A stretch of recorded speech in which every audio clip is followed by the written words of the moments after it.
This news update is brought to you by... They ask us how we do it, how we outrun the world. They ask us, how does it feel to fly? How do we dive headfirst into the deep?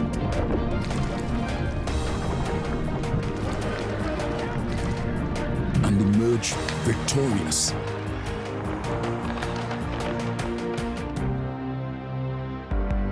They ask us if we're afraid, if we're nervous, or if we ever feel lonely, so far away from home. But the truth is, home is always right here with us. Get ready to witness the magic of the Olympic Games like never before.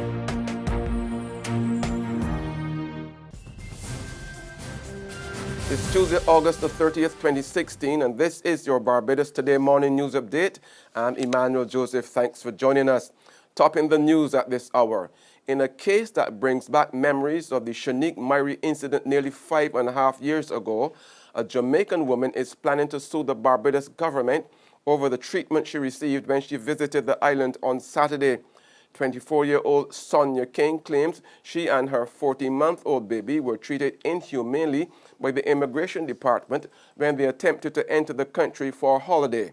King told Barbados Today in a telephone interview she and the baby arrived at Grantley Adams International Airport from Trinidad, where she has lived for the past 4 years, and were denied entry by the immigration officer, who told her she should have gone to Jamaica instead.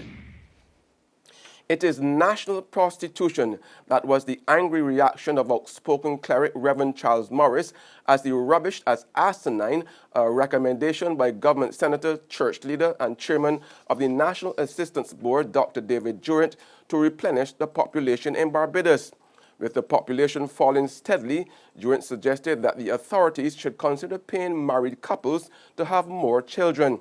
But in a damning condemnation, Morris contended that Durant was looking to turn married couples into prostitutes. Right now, if we have a problem, immigration is the way to go. Not this nonsense that is being proposed. And I'm surprised. I am really disappointed that not even the Anglican Church came out and spoke against this nonsense. I am disappointed in the leadership of the Anglican Church for not speaking up against this.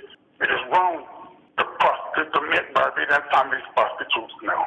It is wrong. We get involved in this sex trade. The latest international fast foods franchise to set up in Barbados plans to spend in excess of $3 million in buying local produce this year.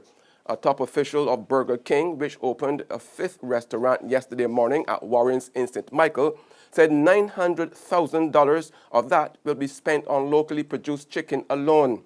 In an interview with Barbados Today, Burger King's general manager Ryan Walters said a combination of the major suppliers and smaller ones could result in the globally branded food outlet investing about $3.7 million this year. For our major suppliers, we should be around the region of $2.7 million with our main suppliers. That is bread, fries from mass distribution, that is Coca-Cola and soft drink products from B&B distribution, that's chicken from Chipmont, and that's from vegetables from our local vegetable supplier.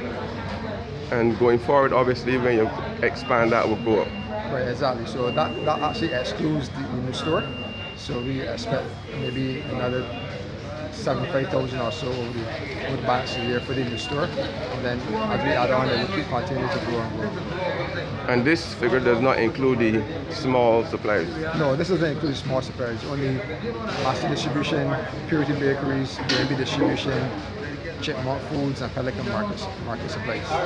And if you had to include the small suppliers, roughly what are we talking about? I had to be talking about maybe almost $1 million combined. Okay. And that's just food complement.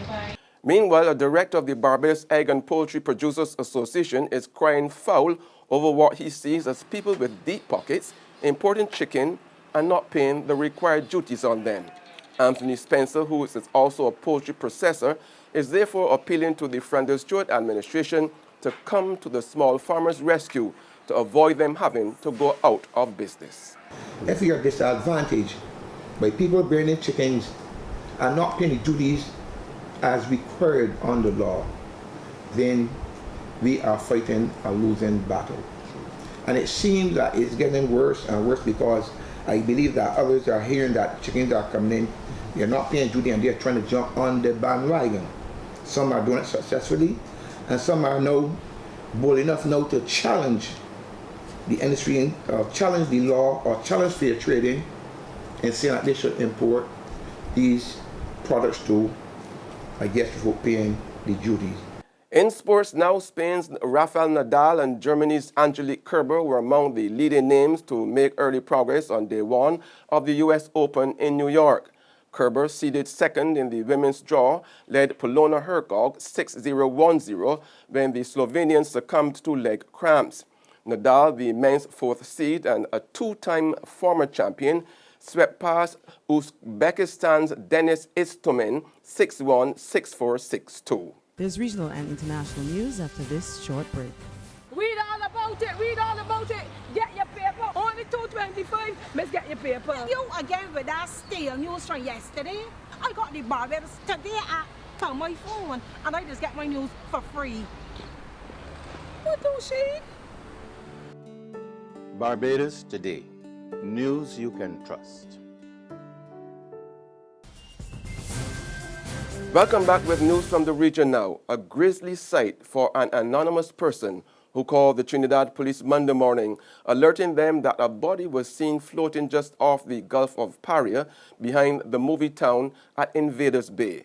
The time was 7 o'clock, and 3 hours later, another body surfaced near the same area. Homicide detectives are still trying to piece together the puzzle of the two bodies. They haven't ruled out foul play. The back of the movie town area along Invaders Bay, abuzz with police activity this morning after the bodies of two unidentified men were fished out hours apart. Investigators say they received a call about one of the bodies floating just after 7 this morning in the Gulf of Paria behind the movie town. With the assistance of the Coast Guard, the man's body was retrieved using a rope and later handed over to police.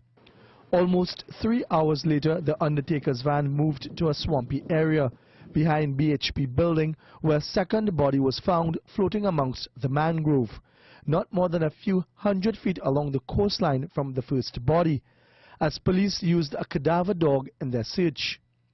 Investigators say both bodies were bloated and it was too early to say foul play was involved.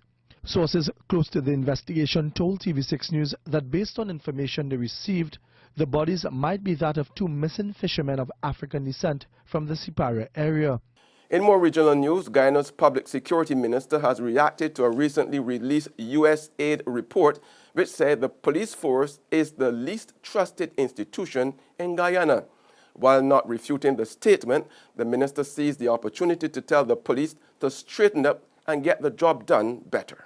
The recently published 2016 U.S. aid report on human rights, democracy, and governance in Guyana suggests that there are several social issues facing the nation. Among them are high levels of crime and violence, high levels of domestic violence, and the increasing use of guns, particularly for criminal purposes. The report also suggests an urgent need to reform the Guyana police force by way of strengthening its investigations and prosecution processes, since the force's prosecutorial records reveal an estimated 90% failure rate. He says that although there has been somewhat of a success in the recent times, the police force needs to do more. My attempt as minister is to try to win back that support so we can be better.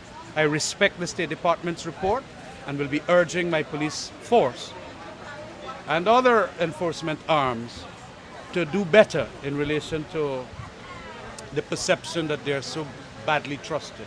On the international scene now, about 6,500 migrants have been rescued off Libya, the Italian Coast Guard says, in one of the biggest operations of its kind to date. Some 40 coordinated rescue missions took place about 12 miles off the Libyan town of Sabatra. Video footage shows migrants said to be from Eritrea and Somalia cheering and some swimming to rescue vessels while others carried babies aboard. That's news and sports, but for the very latest, visit our website at www.barbadostoday.bb. Also subscribe to our e-paper email updates and like us on Facebook. We are also on Izumi Media in bus terminals or Screenplay at supermarkets and gas stations near you, as well as Channel 99 on Flow TV and Mix 96.9 FM. I'm Emmanuel Joseph. Have a fantastic day.